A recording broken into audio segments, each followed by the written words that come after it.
欢迎来到小葡萄情感故事频道，现在开始我们的故事吧。闷热的房间里，我躲在门后观察着妈妈的一举一动。她衣着清凉，跪在地上，用一把戒尺不断抽打自己的上身，啪啪，每一下都抽出嫣红的印记，看得我生疼。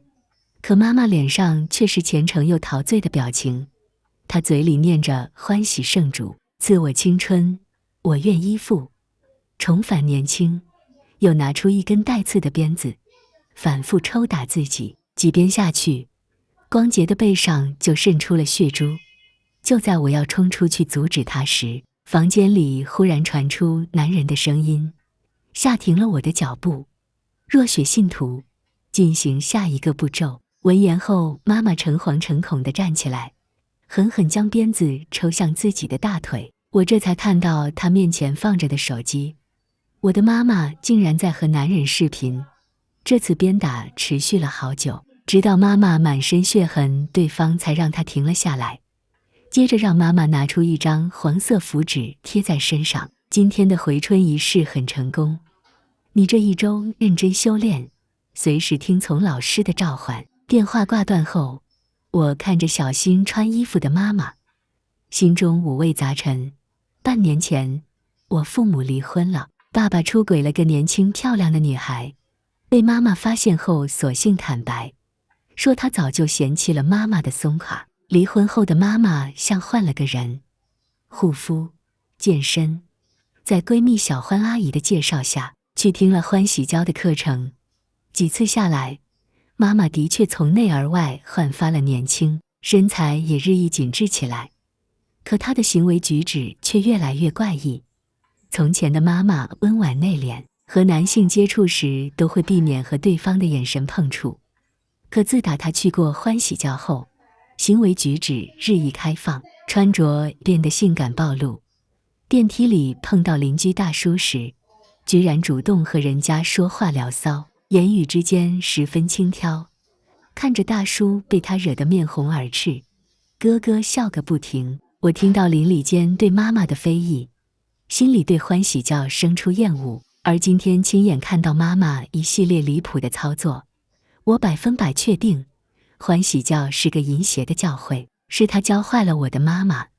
门后传来窸窣的声音，穿好衣服的妈妈把戒尺和皮鞭收进抽屉，出门去了。等她走远后，我拉开那个神秘的抽屉，想要看看里面还有什么。除了刚才见到的那些，还有一本欢喜教教义，才看了2眼，我就被里面图片和内容羞得面红耳赤。小心把书放好，我又打开个檀木盒子，里面是一瓶红色粉末。我倒了一些在手心捻了捻，很滑很细，有着淡淡的幽香，引得我忍不住凑近鼻子又闻了几下。这股香顿时顺着鼻腔钻进胸肺，让人发痒。几秒钟不到，我的心脏开始狂跳，呼吸也变得粗重，后背脖颈处渗出密密的汗珠，燥热的感觉越来越强。我像沙漠里的鱼一样打挺，难受极了。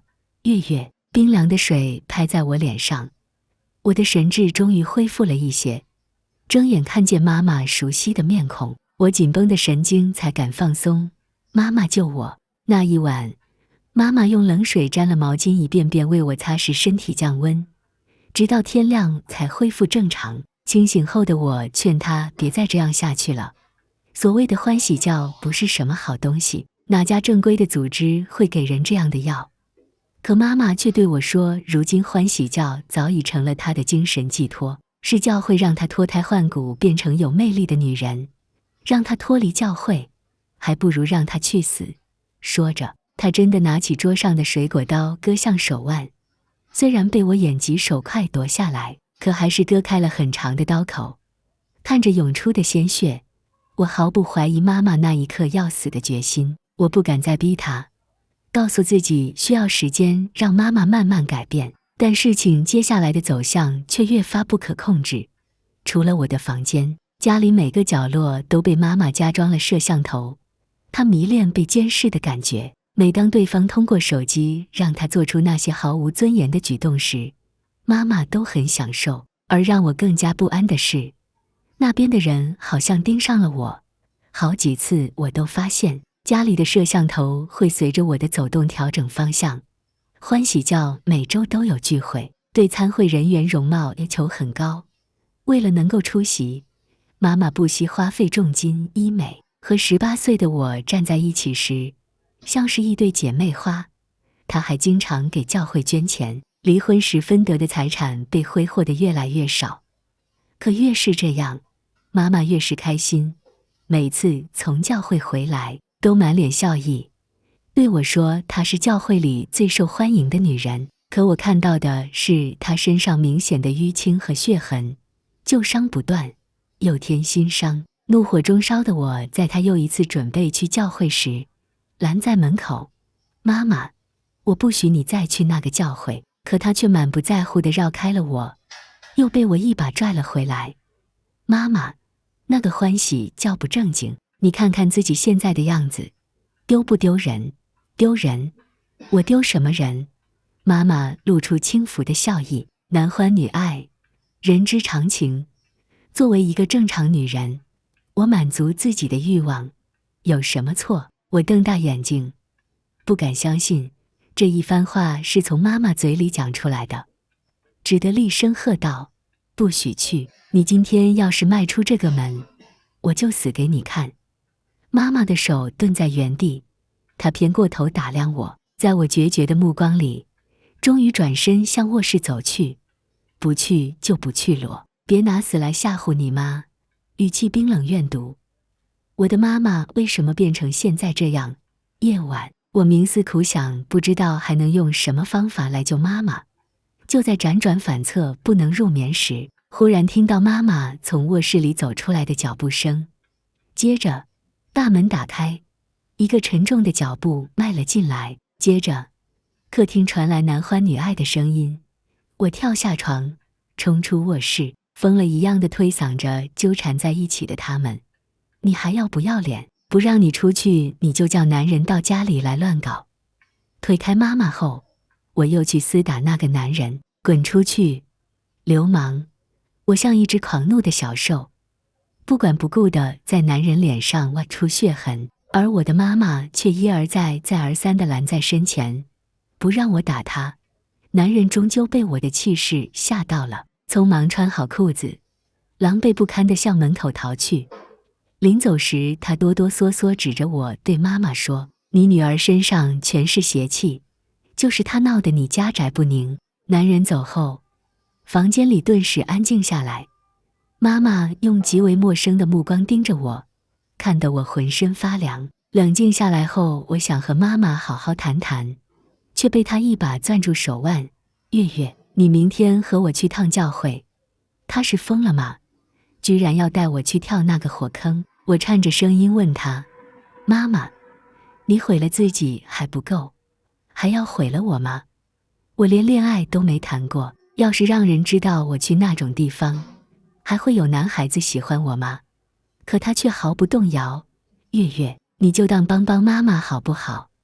大师说你身上有邪气，这才闹得家宅不宁，只要去了你身上邪祟，一切就都好了。我质问他为什么会相信这种鬼话，却被他不管不顾地拉着就走。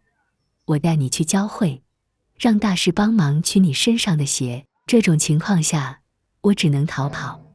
寂静的夜里，我一个人在小区转了好久，回忆的全是从小到大妈妈爱我的点点滴滴。我的妈妈被欢喜教洗脑，沦为了他们的奴隶，作为她唯一的亲人，我必须救她。可等我下定决心回家时，却发现妈妈又一次去了教会。我一定要去把她带回来，可我不知道教会在哪，只能打电话给小欢阿姨询问。小欢阿姨沉默几秒后，痛快地给我发了定位，还说会在那里接我。等我打车到了后，才发现这里是一个烂尾楼。站在楼前等我的小欢阿姨一把拉起我就往里走，一口气爬上黑乎乎的2楼，这才看到走廊尽头透出的灯光。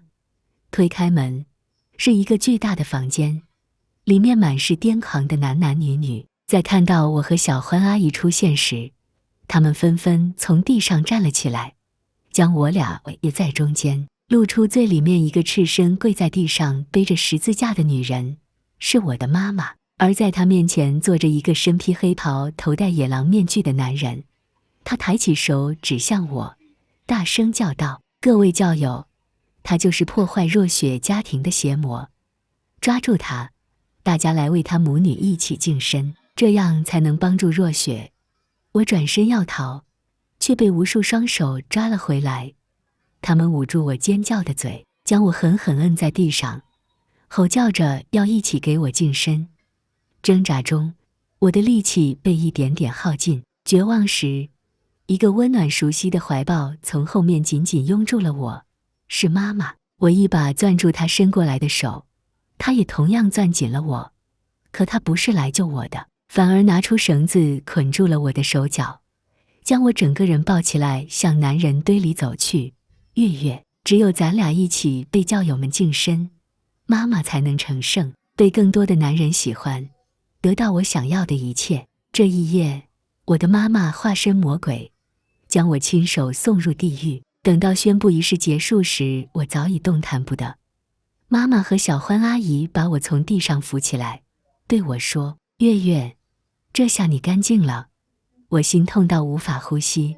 妈妈，你们到底还知不知道什么是干净，什么是脏？我嘶哑着嗓音痛斥她对我的伤害，可任凭我怎么骂，妈妈都是一脸不在乎的笑容。你刚入教还不懂，到后面就会越来越明白女人在这里的快乐。可我怎么会快乐呢？妈妈把我关在房间里，不论白天晚上，我都能听到迷乱的声音。她嘴里所谓的快乐，在我看来就是深深的羞耻。在被关起来的第3天，妈妈带着欢喜，叫所谓的大师来看我，竟然是那天晚上被我从家里赶出去的男人。而他一开口，我就听出他和穿黑袍戴野狼面具的是同一个人，就是他和妈妈说我身上有邪气，心中恨意翻涌，眼睛被怒意灼烧的生疼。要不是手脚被绑住不能动，我一定会扑上去和他拼个鱼死网破。可现在，我只能靠坐在原地，任由他围着我踱步，将手里端着的所谓符咒圣水泼洒在我身上。做完一切后，他递给妈妈一根手指粗细的皮鞭。你女儿身上的邪气虽然已经清除，但还在她周围不肯散去，必须每天抽打49次，连续1周才能彻底驱散。是，大师。妈妈诚惶诚恐接过男人手中的鞭子，当着他的面一下又一下打在我的身上。刚打在身上的时候，并不是很痛，可越到后来，越觉得火辣。等到49鞭完全打完后，我的身上已满是血痕。被称为大师的男人这才掏出一瓶粉色药膏递给妈妈，每次抽打后给她抹在身上，有助于她的恢复。妈妈感激涕零地接过药膏，几乎把头埋在地上，送这个男人出去。接下来的时间，他一边帮我处理鞭痕，一边在我耳边絮絮叨叨讲着欢喜教的好处，劝说我和他一起信奉起来。我被他絮叨得烦不胜烦，索性闭上了眼睛。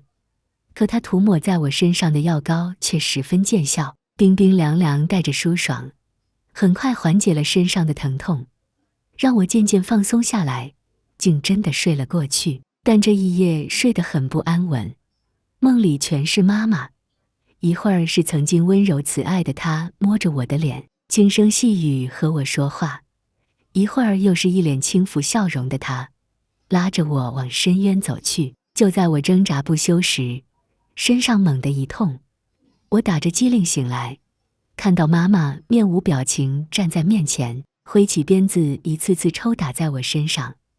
原来又过了1天啊！接下来的几天时间里，我都在这种混沌的状态中度过。可我却恐怖地发现，自己竟然迷恋上了每天妈妈施在我身上的鞭刑，确切地说，是迷恋上了那种被鞭打后再用药膏安抚的感觉。到了第5天的时候，我居然开始渴望妈妈对我的鞭打。与此同时，我还发现自己迷恋上了这里的食物，无论是吃饭或喝水之后，都会有种飘在云端的感觉，大脑里产生一种无法言说的快乐。在这双重控制下，我渐渐丧失了反抗的念头，在妈妈的不懈劝说下，同意和她一起去参加欢喜教晚上的聚会。教友们我举行了欢迎仪式，那一晚连我自己都分不清是真实还是幻觉，竟然接受了曾经被自己鄙夷厌恶的一切，甚至在这其中感受到了前所未有的快乐。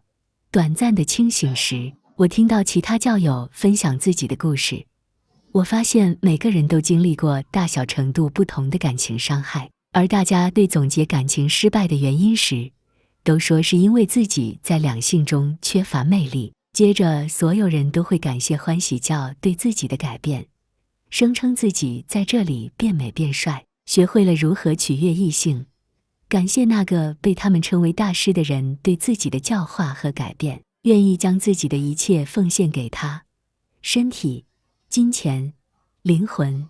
刚开始的时候，我还在混沌和清醒之间游离，一方面觉得大家对欢喜教和大师的信奉是狂热且荒谬的，另一方面又脱离不开在药物带来的快乐。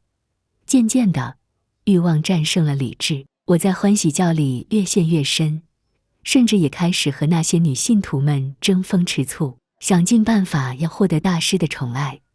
直到有一天，我和妈妈忽然被人通知不能继续住在这里，同时也不能再参加晚上的聚会。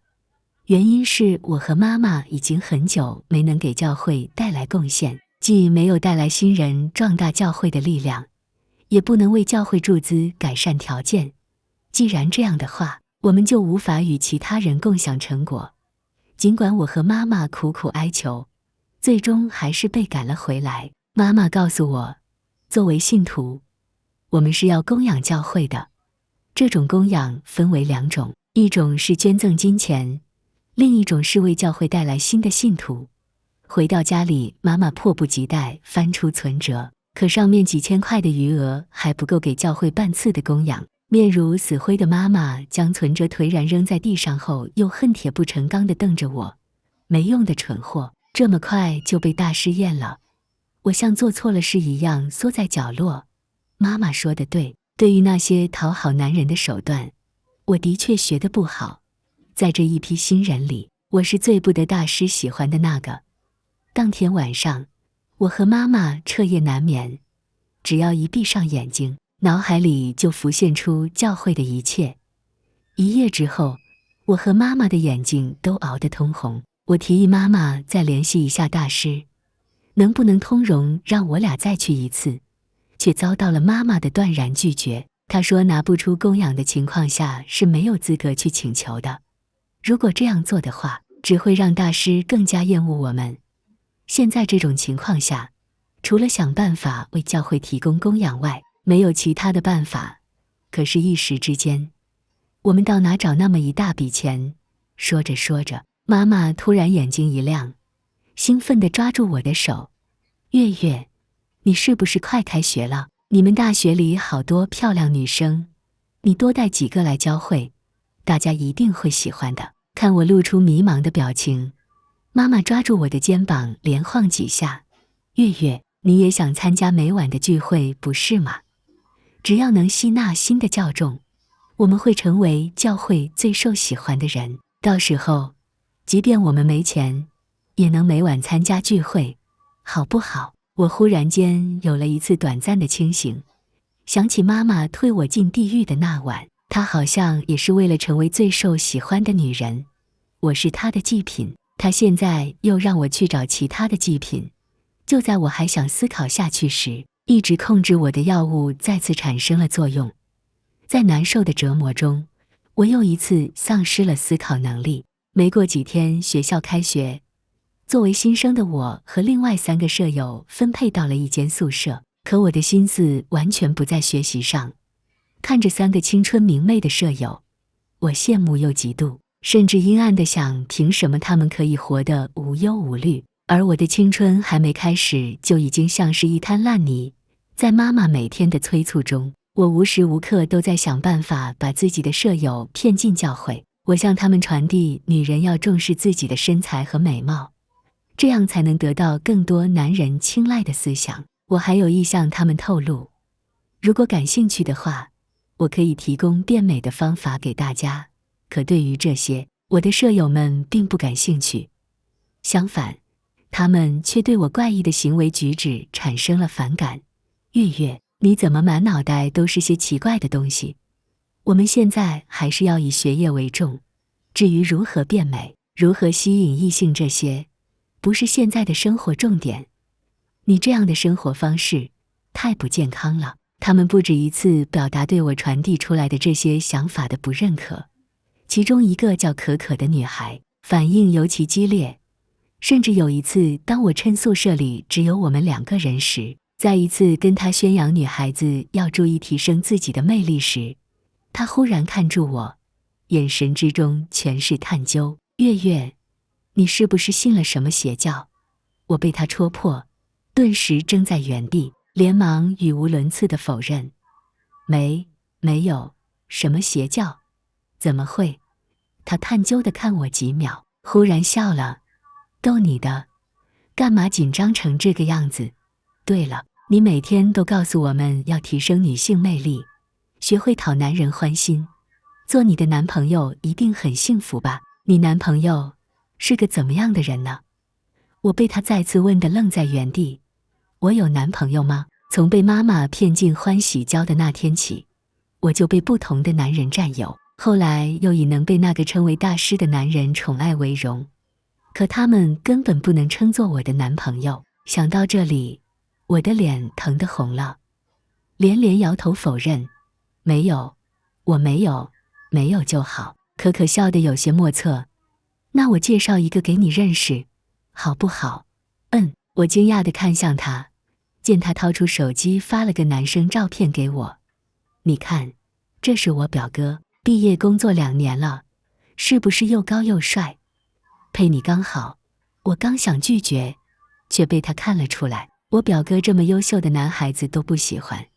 月月，你的眼光很高。这样吧，你同意和他见个面，我就同意学你说的那套东西。怎么样？我心中一阵狂喜，想不到努力了那么久都没能达成目的，今天机缘巧合，可可就这么答应了。只要他答应，我下一步就能骗他和我一起去教会。只要踏进那里，他一定会被留下来，而我和妈妈为教会提供了新生力量，也会被重新邀请参加聚会。想到这里，我忽然发觉，相对于之前对我对教会的那种渴望，好像不那么强烈了。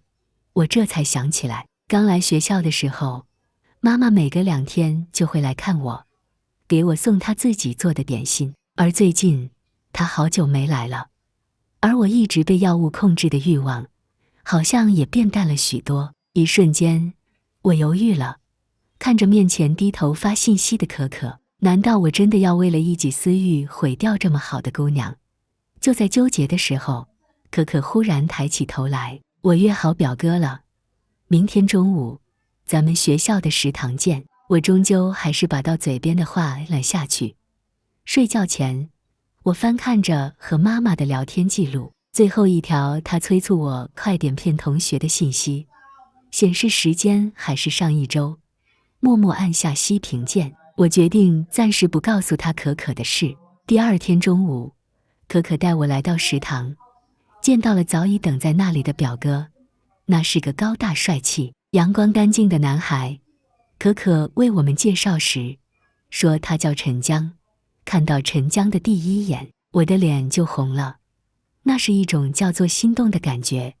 我们坐下来聊天，点了简单的蛋炒饭。吃饭前，他细心地帮我和可可擦拭碗筷，又细心地摆放在我们面前。他和我聊电影、音乐，最近的热门话题，我近乎贪婪地听他说话。这才发现，曾经喜欢的这些东西，不知什么时候好像变成了上辈子的事情。我们还互相留了联系方式，约好第2天一起去看电影。回宿舍的路上，我好几次想哭，我觉得自己终于又像个正常人了。可可笑着问我：“你和我表哥的事儿成了，那你什么时候教我学你的那套东西啊？”我想都没想就拒绝了他。学那些干什么？把心思放在学习上。第二天，我和陈江去看电影，散场后我一脚踩空，差点摔倒，多亏他一把拉住了我的手。之后，我俩的手再没松开，我们正式恋爱了。在陈江的温柔体贴中，我的生活好像又步入了正轨。可好景不长，就在我沉浸在幸福中时，所有的一切再次被一个陌生电话打破。电话是派出所打来的，一个公事公办的声音通知我，我的妈妈涉嫌卖淫被扣留，让我过去缴纳罚款。这个电话连带着之前的回忆一起向我袭来，压得我喘不过气来。我蒙着被子哭了一夜。第二天清晨擦了把脸走出宿舍，刚出门就看到等在那里的陈江。你怎么来了？他心疼地把我拥入怀中。可可给我发信息说你哭了一夜，我放心不下，我再也忍不住心酸，哽咽着把头埋进了陈江怀里。月月，到底出了什么事？让我来帮你。可我不知道该怎么说，我要怎么告诉陈江？我妈卖淫，我曾经被我妈骗得误入歧途，我被很多男人糟蹋过，我说不出口啊。哭了半天，我抬起头来，勉强冲陈江挤出了一抹笑容。我家里出了点事，我自己能处理的，你回去吧。说完，我转身要走，却被陈江接下来的话定在原地。月月，我知道你妈妈卖淫被抓了，我还知道她在哪个派出所。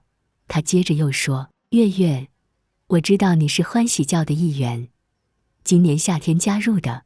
我浑身冰凉，眼前一阵阵发黑。完了，他什么都知道了，我们的关系完了。摇摇欲坠时，陈江扶住了我，他说要告诉我一些事情。原来，陈江是一名刑警，在认识我之前，他已经注意欢喜教很久了。通过种种迹象判断，这是一个用提升两性魅力的话题吸纳、控制较重的邪教组织。无奈欢喜教选择的地点十分隐秘且经常更换，他的教众被领头的老师洗脑非常彻底。陈江他们几次想要捣毁这个组织，都苦于没有证据。苦恼的他曾在闲聊中和表妹可可谈起过这个组织。开学和我分到一个宿舍的可可通过我怪异的行为猜测我可能会是欢喜教的一员，于是他假借相亲介绍我和陈江认识。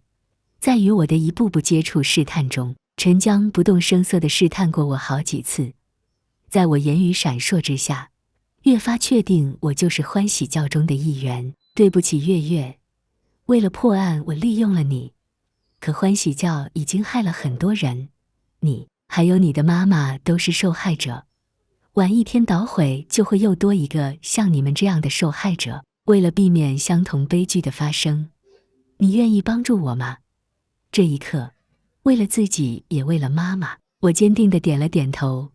陈江借了5000块钱给我，让我去派出所给妈妈交了罚款。拘留3天后，妈妈被放了出来。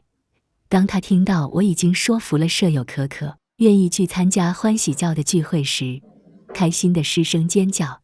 她紧紧拥抱住我，月月，妈妈的苦日子终于到头了。你知道吗？这段时间妈妈快被逼疯了，我这就告诉大师，咱俩终于能再次去参加聚会了。我看着妈妈手指颤抖拨通了大师的电话，声音在高度兴奋下都有些走调。对面的大师听他说完，才满意地嗯了一声。这么多天，你的废物女儿终于派上了点用场。对了，这段时间你有没有按我说的盯紧她？欢喜散有没有按时喂给她吃？她带来的人不会有问题吧？妈妈脸上露出了几丝心虚，但很快被她笑着掩饰。你放心，我一直按您吩咐的在做，不会出问题的。挂断电话后，妈妈顺手摸了摸我的头发。月月，最近妈妈忙，没能及时去看你，你的身体还好吧？有没有什么异常？对于那方面的事情，你还想不想？我要谢谢你忙着找男人吗？妈妈，正因为这样，你才给了我清醒的机会。我强忍恶心，用最真挚的目光看着他，我非常想。看着妈妈放心的脸，我在心里暗道：妈妈，我想把你们全都送进监狱。第二天，按照陈江制定的计划，可可晚饭后准时来到我家。她一进门就喊阿姨，乖巧的样子让我妈十分满意。快到10点的时候，妈妈带着我俩出门，叫了辆出租车向偏僻的郊区驶去。而我和可可都知道，陈江他们正根据可可身上的定位仪，一直追寻着我们的位置。半个小时后，出租车终于到达了目的地，依旧是一栋烂尾楼。从车上下来的时候，我紧紧攥着可可的手。我早在心里想好了，即便牺牲自己也要保护好她。熟悉的一幕又一次在眼前上演。当看见熟悉的男男女女时，我近乎虚脱，在心里一遍又一遍地祈祷陈江他们快点来。可是他们为什么来的那样慢？这群人就要抓住可可的手脚了。他们还没赶到，我顾不得许多了，冲过去挡在可可身前，任由他们撕扯打骂，要护住这个姑娘。混乱中，别在可可衣服里的定位仪掉在地上，被大师弯腰捡了起来。当他看清是什么东西的时候，神色大变，转身就跑。可我怎么能让他跑掉？不顾身上的疼痛，爬起来就追了上去，一直追上6楼。我扯住他袍子，拽住他的腿，死死抱在他的脚不放手。大师的神色愈发狰狞，带着狠狠的杀气，将我从6楼推了下去。下坠的时候，我听到了警笛由远及近的声音。我足足在病床上昏迷了4个月，可可和陈江一直照顾着我。醒来那天，可可拉着我的手，激动得又哭又笑。她说我是个英雄，因为我才捣毁了欢喜教这个害人的组织。我偏过头，恰好看见红着眼眶站在门口的陈江。他坚定地走到我的身边，月月，再给我一次机会，让我们重新相爱一次，好不好？